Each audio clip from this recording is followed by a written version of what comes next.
In this video, we'll cover some basic repairs to a 2013 Cadillac ATS. But before we get to that, since this car has been seen on this channel before but never actually talked about, here is a quick history of it. My friend Sean, who is frequently on this channel, bought this car back in March of 2018. He wanted a reliable car for work and was able to get a very good deal on this manual turbo sedan. Somehow, amazingly, it survived him driving it for a year. It does drifts. Yeah. And in March of 2019, he sold it to my girlfriend. She's been driving the car since then and has really been enjoying it, but after a while it did develop a front-end clunk. I took a brief look under the car, but as far as I could see, all of the steering component boots were intact. She needed to have the car inspected for work reasons anyway, so I told her to just see what they thought when she took it in. And here's what they found. The report stated that it needed a new outer tie rod end on the passenger side as well as new front sway bar links. This wasn't a dealership or anything, just a small repair shop, but the bill still came to over $500 for those parts and a wheel alignment. All in the name of saving money, I volunteered to just find the parts online and do the work myself. And with those in hand, we'll pull the car into the garage and up onto ramps so that we can actually get the jack underneath it. I'm not gonna lie, I couldn't figure out exactly where the jack is supposed to go on this car. I decided to just lift it using a wide board to distribute the force, and it seemed like it worked just fine. Instead of finding a separate spot for a jack stand, we merely blocked the jack with wood so that the arm wouldn't be able to droop down. With that solid, we used the impact gun to whiz off the lug nuts, which came off nice and easy, and we'll get the wheel off of the car. Now that we can actually take a good look at it, here is the sway bar end link. It is plastic, which is actually pretty surprising, but it does seem pretty sturdy. The boots were in perfect shape and I couldn't feel any play in the joint, but if you grabbed it, it did rotate very freely. That isn't necessarily damning, but it seemed a bit odd considering it's under load since one side of the car is lifted off the ground. We'll go ahead and remove it and try to take a closer look at the part itself. The top end is held to the strut with this nut that is easy to get to and remove with an impact gun. Once the nut has been removed, we can see that there is indeed a lot of tension on it, so to make removing it easier, we'll jack up from under the control arm. Once again, we'll use a board to protect the parts, and we'll lift it up just enough to get the sway bar and link out of the strut. Unfortunately, the lower side is much more annoying to get to. We'll break it loose with two combination wrenches linked together, and we tried to continue loosening it, but after that the ball joint stud was just spinning in the link. I was trying to use an electric ratchet to loosen the nut while leveraging up on the link, but managed to just pop the ball joint right out. Since we have replacement links, I decided to just clamp down on that with locking pliers and finish removing the stud. Luckily, that worked very well. And now that it's been removed from the vehicle, here's the old sway bar end link next to the new one. The new one is an ultra power part, and it's maybe a little crude compared to the original Cadillac one, but at least it's made of steel.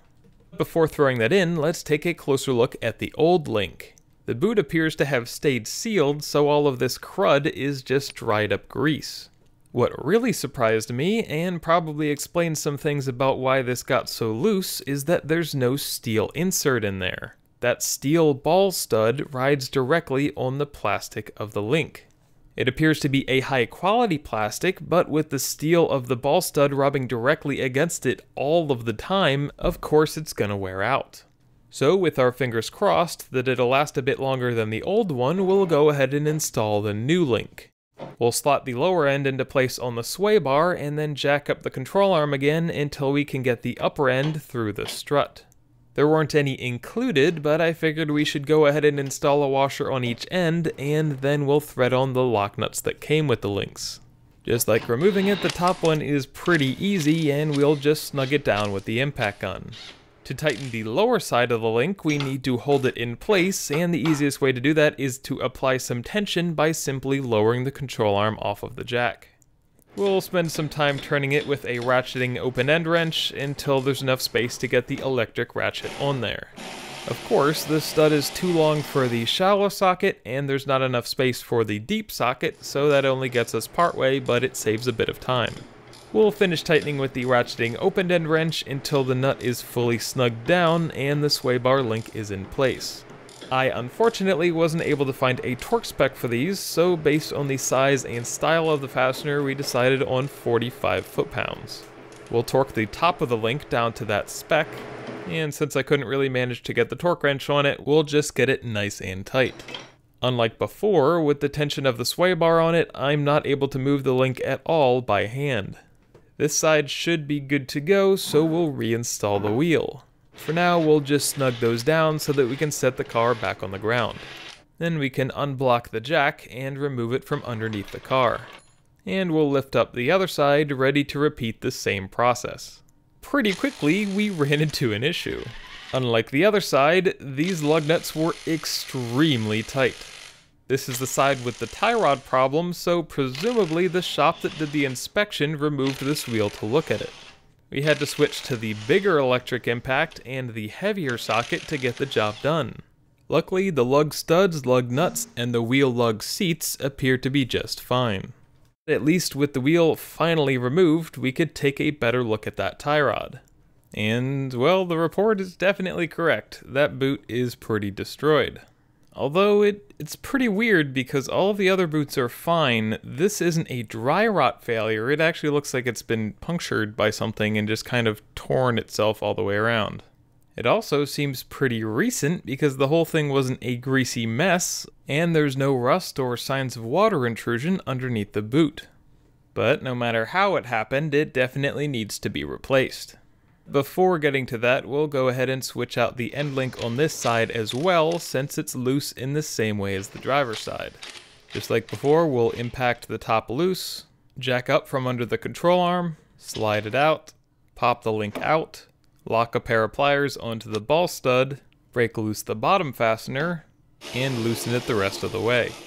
We'll get the bottom and top of the link slotted back into place, both of those snugged down, the top torqued to 45 foot-pounds, and the lower side tightened down. With that good to go, we'll move on to the tie rod end. We started by loosening up the nut that holds it to the steering knuckle. With the nut threaded on partway, we'll give the side of the steering knuckle and the tie rod end a few sharp taps with a hammer, and when that didn't work, we installed a 2-jaw puller onto the steering knuckle to pop the tie rod out.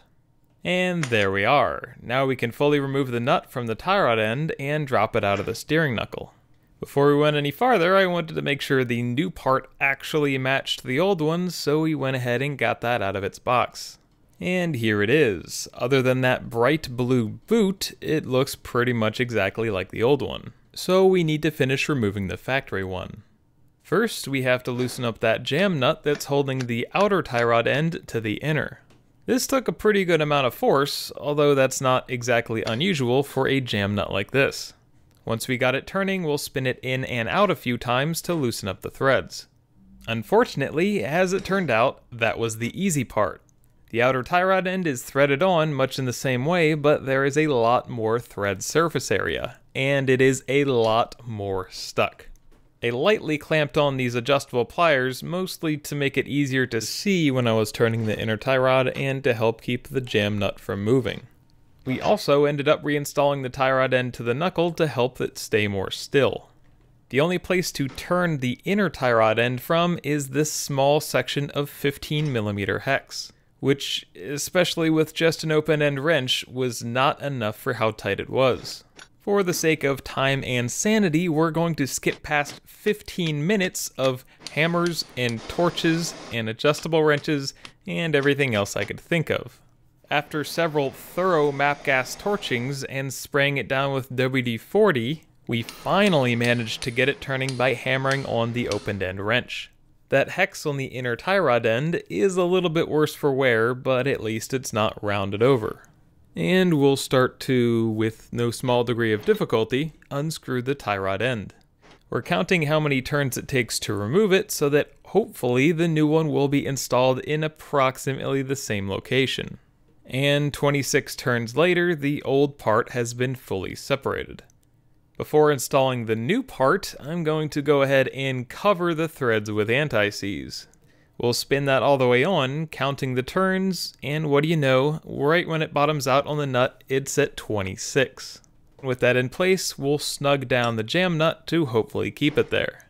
Then we can reinstall it into the steering knuckle, thread on the nut, and though unfortunately I was once again not able to find a torque spec for these, they appear to be the same size as the ones on my Silverado, so we'll go with its torque spec of 45 foot-pounds.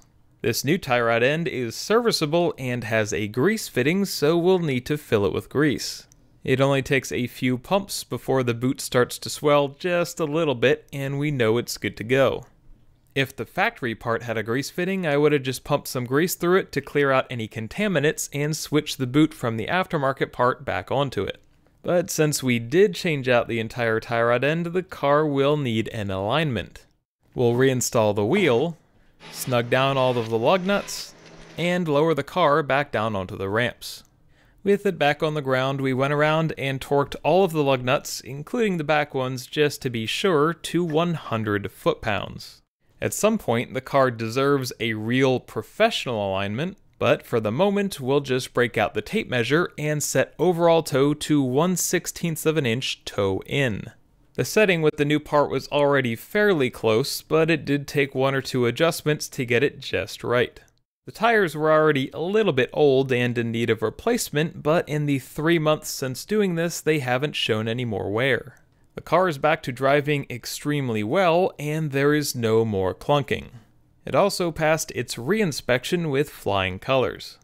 Not including the $95 alignment charge, because it should probably get one anyway, we still managed to save around $350 versus the quoted price. Hopefully, this video can also be useful to help save someone out their money if their ATS also has a suspension clunk.